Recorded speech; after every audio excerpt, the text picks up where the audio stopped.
হেই all, আমি ফাইজা। তো আজ আমি এক্সপ্লেন করতে চলেছি ডাবল ইক্রাভার্সের সিজন 2 এর এপিসোড 8। তো আজকে একটা ধামাকা হতে চলেছে এই এপিসোডে। তোমরা গেস করো কি হতে পারে। কেউ স্কিপ না করে ভিডিওটি শুরু থেকে সম্পূর্ণ শেষ পর্যন্ত দেখবে। তো আমি আর স্পয়লার না দিয়ে সরাসরি মূল ভিডিও চালু করে দিচ্ছি তোমাদের জন্য। এপিসোডের শুরুতে আমরা দেখতে পাই আমাদের ইউমা এবং কো খাবার নিয়ে সবসময়ের মতো ঝগড়া করছে, আর ইউই তাদের ঝগড়াটা দেখছে। কো বলে রুকি কোথায়, রুকি এখানে আসছে না কেন? তখন আজুজা বলে রুকি আমাকে বলেছে যে ও এখানে খেতে আসতে চায় না। কো বলে হয়তো রুকির সঙ্গে কোনো খারাপ কিছু হয়ে গিয়েছে। তখন আজুজা সকলকে উদ্দেশ্য করে বলে এমন কিছু হয়েছে যার কারণে ও অনেক বেশি টেনশন করছে। তখনই ইউইর মনে পড়ে যায় আগের এপিসোডে কিভাবে রুকি ইউইর ব্লাড খেতে গিয়েও খেতে পারেনি, সে স্টপ হয়ে গিয়েছিল, আর তারপর থেকেই রুকি টেনশনে আছে। তখন ইউই মনে মনে এই কথাটা বলা বাদ দিয়ে বলে আমি কিছুই বুঝতে পারছি না এখানে কি হচ্ছে। তারপর সিন শিফট হয় আর ইউই নিজের ঘরে ছিল। তখনই সেখানে রুকি আসে এবং ইউইর হাত ধরে একটা জায়গায় টেনে নিয়ে যায়। রুকি ইউইর হাত অনেক জোরে শক্ত করে চেপে ধরে আর একটা জায়গায় ইউইকে নিয়ে যেতে শুরু করে। তখন রুকি ইউইকে একটা ঘরে নিয়ে গিয়ে ধাক্কা মেরে ইউইর ব্লাড খেতে শুরু করে দেয়, আর ইউই বেহুশ হয়ে নিচে পড়ে যায়। তখনই রুকি ওই রুম থেকে বের হয়ে রুমের দরজা লক লাগিয়ে দেয়। রুকি তার নিজের হাতের দিকে তাকিয়ে থাকে আর সেখানে সব ভাইরা চলে আসে। কো বলে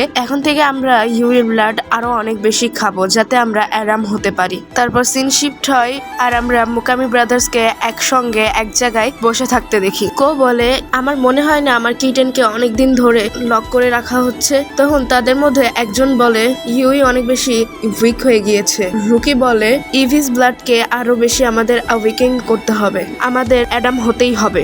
আজুজা বলে ও অনেক বেশি উইক হয়ে গিয়েছে, এখন যদি ইভি না থাকে তাহলে কি হবে, আর যদি তোমার ইভি না থাকে তাহলে তোমার জন্য এটা অনেক বড় প্রবলেম হয়ে যাবে। তখন ওইখান থেকে রুকি চলে যায় আর ইউমা বলে রুকির সঙ্গে কি এমন খারাপ কিছু হলো। তারপর কো বলে রুকি আজকাল অনেক বেশি ডিস্টার্ব হয়ে রয়েছে। তারপর সিন শিফট হয় আর আমরা রুকিকে দেখতে পাই, রুকিও অনেক বেশি বিরক্ত হয়ে রয়েছে। তারপর আবারও সিন শিফট হয় ইউইর কাছে আসে, আমরা দেখতে পাই ইউই বেডে শুয়ে রয়েছে। তারপর ইউই তার নিজের হাত দেখে যে সে কতটা উইক হয়ে রয়েছে। তারপর সিন শিফট হয়, আমরা দেখতে পাই আমাদের ফেভারিট ক্যারেক্টার মানে মেইন হিরো আয়াতো জাগামাকির এন্ট্রি হয়েছে।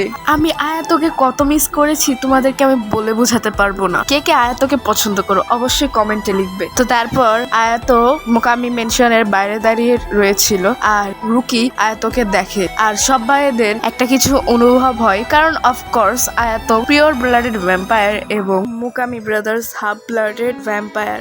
তারপর সিন শিফট হয় আর ইউইর কাছে আসে। ইউই বলছে এগুলা কেন হচ্ছে। তখনই সেখানে আয়াতো আসে এবং বলে আমি তোকে খুঁজে নিয়েছি আমার প্যানকেক। তখন ইউই বলে তুমি এখানে কেন এসেছো। আয়াতো বলে তুই খালি ট্রাভেলই কর, আর এটা বলে আয়াতো ইউইকে নিজের কাছে টেনে নেয়। ইউই বলে আয়াতো তুমি দাঁড়াও। আয়াতো বলে তুই কি ট্যাম হয়ে গিয়েছিস ওদের দ্বারা, তুই শুধু আমার একার শিকার আর কারণ না। তারপর সেখানে সাগামাকি ব্রাদার্সরা চলে আসে। কো বলে তুমি ওকে কেন আটকালে না, ওই সাগামাকি লোকটা ওকে নিয়ে চলে গেল, তুমি ওকে স্টক করলে না কেন রুকি। তখন ইউমা রুকির কলার ধরে বলে দাঁড়িয়ে থাকিস না, আমাদেরকে অ্যান্সার দে। রুকি বলে ওর আমাদের আর কোনো দরকার নেই। তখন কো আর ইউমা অনেক বেশি শক হয়ে যায়। ইউমা বলে তোর কাছে কোনো সেন্স নেই। কো আর ইউমা ওইখান থেকে চলে যায় আর আজুজা বলে এরপরে কি করব। তারপর আজুজা বলে ও যদি না থাকে তাহলে আমাদের, আর তারপরে সিন শিফট হয় আর ইউইর সঙ্গে ঘটা সেই পাস্ট গুলা শো হতে থাকে আমাদের সামনে, কিভাবে মুকামি ব্রাদার্স ইউইর ব্লাড সাক করেছিল। তারপর আমরা দেখতে পাই এটা রুকি নিজের মনে মনে কল্পনা করছে। রুকি এগুলো মনে করে অনেক বেশি ডিস্টার্ব ফিল করছিল যে কিভাবে ইউইকে তারা টর্চার করেছে। তারপর সিন শিফট হয় আর আমাদের দুর্বল ইউইকে দেখানো হয়। সেখানে আয়াতো তাকে একটা গাছের কাছে নিয়ে গিয়ে বলে তুই শুধু আমার, আর তুই আমার থেকে বিলং করিস, তোকে আমার কাছ থেকে আর কেউ নিতে পারবে না। আয়াতো বলে তোর ব্লাড আমাকে দে। ইউই কিছু বলতে যাবে এমন সময় বলে তুই চুপ থাক আর তোর ব্লাড আমাকে দে। তারপরে আয়াতো ইউই ব্লাড খেতে গিয়ে তার চুল সরিয়ে দেখে যে ওইখানে বাইটের মার্ক রয়েছে।